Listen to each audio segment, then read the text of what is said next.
खबरों के अंदर की पूरी खबर, हर खबर की सटीक पड़ताल, आपका भरोसा हमारी जिम्मेदारी, सच, साहस और सरोकार।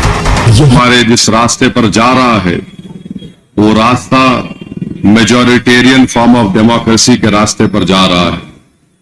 और अगर हम आज अपने वोट से, अपने इत्तेहाद से और अपने सियासी शऊर की बुनियाद पर बीजेपी को नहीं रोकेंगे तो फिर हमारे पड़ोस में जो श्रीलंका एक अक्सरियती तबके की जमहूरियत बन चुका है, कहीं उसी तरह की जमहूरियत हमारा मुल्क ना बन जाए।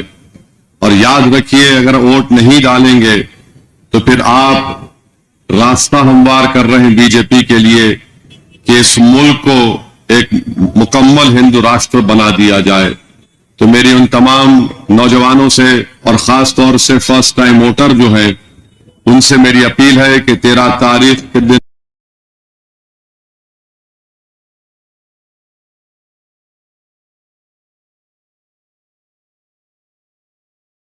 आप निकलकर अपने वोट का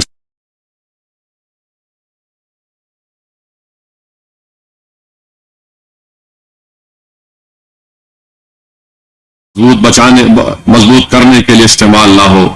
अगर आप वोट नहीं डालेंगे तो फिर क्या आप इस बात से मुत्तफिक हैं कि नरेंद्र मोदी की हुकूमत ने बिल्किस बानो को, जिन्होंने असमत रेजी की, उसकी बेटी का कत्ल किया, उसकी मां की इज्जत लूटी, उनको छोड़ दिया, तो क्या आप उससे मुत्तफिक हैं? अगर आप अपने वोट का इस्तेमाल नहीं करेंगे तो क्या आप इस बात को मंजूर करते हैं कि CAA जैसा काला कानून पास कर दिया गया शहरियत का मजहब की बुनियाद पर? तो कल अगर NPR NRC होगा तो फिर क्या आप उसको भी कबूल कर लेंगे? इसीलिए मेरी आपसे अपील है कि निकलिए 13 तारीख के दिन और ऐसे काले कवानीन के खिलाफ अपनी नाराजगी और मुखालिफत का इजहार कीजिए। ट्रिपल तलाक का कानून बनाया गया जो मुस्लिम खवातीन के लिए बहुत बड़ी नाइंसाफी का बाइस बन रहा है। उस कानून के खिलाफ आप अपने वोट का इस्तेमाल करिए। UAPA का कानून बीजेपी ने उसमें और तरमीम अमेंडमेंट किया। पूरी दुनिया में इस तरह का सख्त और बदतरीन कानून किसी मुल्क में नहीं है। 3-3, 4-4 साल लोग से जेल में सड़ते हैं और उनको बेल नहीं मिलती है। तो मेरे अजीज दोस्तों और बुजुर्गों, नौजवानों, 13 मई के दिन आपको निकलकर अपने वोट का इस्तेमाल करना है। बड़ी तादाद में निकलिए। और बहुत से लोग ये कह रहे हैं कि 11 मई को इंतखाबी मुहिम अपने अख्ताम को पहुंचेगी, तो हम लोग हफ्ता है, फिर इतवार है, फिर पीर है, हम 3 दिन की छुट्टी मनाने जाएंगे। अगर आप ये समझ रहे हैं कि कोई फार्म हाउस पे जाएंगे तो मत जाइए, पैसे आपके खराब हो जाने वाले हैं। फार्म हाउस बंद करने का ऑर्डर आजकल में निकलने वाला है। बाज लोग कह रहे हैं कि मैं आम खाने जाऊंगा। अरे आम खाना है तो मेरे भाई आप आम बाद में खाइए। बाज लोग मुझसे शिकायत कर रहे, असद साहब गर्मी बहुत है जी, 42-43 चल रहा। मेरे भाई, मुल्क में जो फिरका परस्ती की गर्मी है वो कैसे खत्म होगी बताइए? कैसे खत्म होगी फिरका परस्ती की गर्मी? ये मौसम की गर्मी, आज कल बारिश हुई, एक 10 दिन के बाद बारिश शुरू हो जाएगी, गर्मी कम हो जाएगी। मगर ये जो नफरत की गर्मी जो बीजेपी ने पूरे मुल्क में पैदा कर दी है, जो नफरत की दीवारों को उठा दिया है, जो नफरत की आंधियां इस मुल्क में चल रही हैं, उसका खात्मा आप कैसे करेंगे? उसका खात्मा आप सिर्फ अपने घर के कमरे में बैठकर गाली देकर करेंगे? या फिर हमारी माँ बहनें कहती है कि इसके मुंह में मट्ठी पड़ो, माछी मिला, बर्बाद हो जाओ? उससे तो नहीं होने वाला है ना। वोट डालने से आप इस नफरत की गर्मी का खात्मा करेंगे।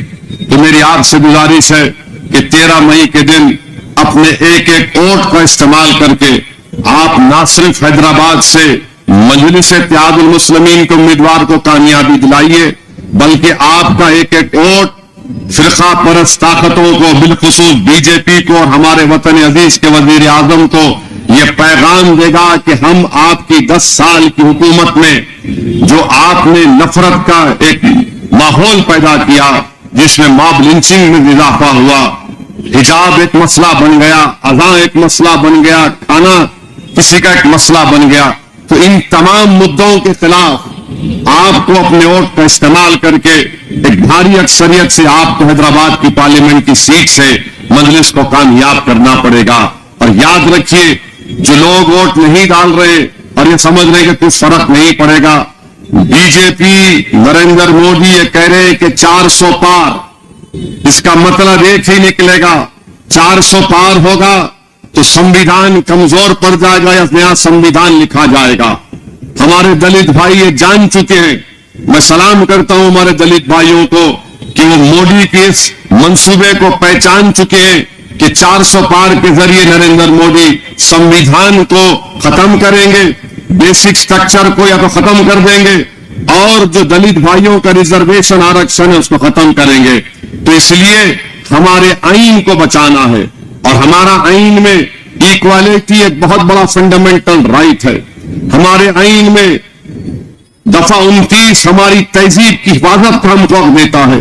दफा 30 के तहत अक़लियतें चाहे वो मजहबी हो या लिसानी जबानी हो, उनको इख्तियार दिया गया कि अपने पसंद के दायरे कायम करे। ये सब बीजेपी खत्म करना चाहती है। तो इसीलिए मेरी आपसे गुजारिश है कि 13 मई के दिन हम हर हाल में किसी कोताही या काहली का सबूत मत दीजिए। अपने के वोट का इस्तेमाल करिए। पतंग के निशान पर मशीन में पहला नंबर पतंग का है, पतंग के निशान पर बटन दबाकर आप मजलिस को कामयाब करिए। आज आप देखते हैं कि हल्का असेंबली मलकपेट हो या हैदराबाद का पार्लिमानी हल्का हो, यहां पर मजलिस से इत्तेहादुल मुस्लिमीन की नुमाइंदगी पर 82 बस्ती दवाखाने काम कर रहे हैं। बड़ी तादाद में यहां पर 82 बस्ती दवाखाने काम कर रहे हैं, जिससे गरीबों का वहां पर मुफ्त इलाज होता है, डायग्नोसिस होता है और तरह तरह की बीमारियों का दवाएं वहां पर मुफ्त आपको मिलती है।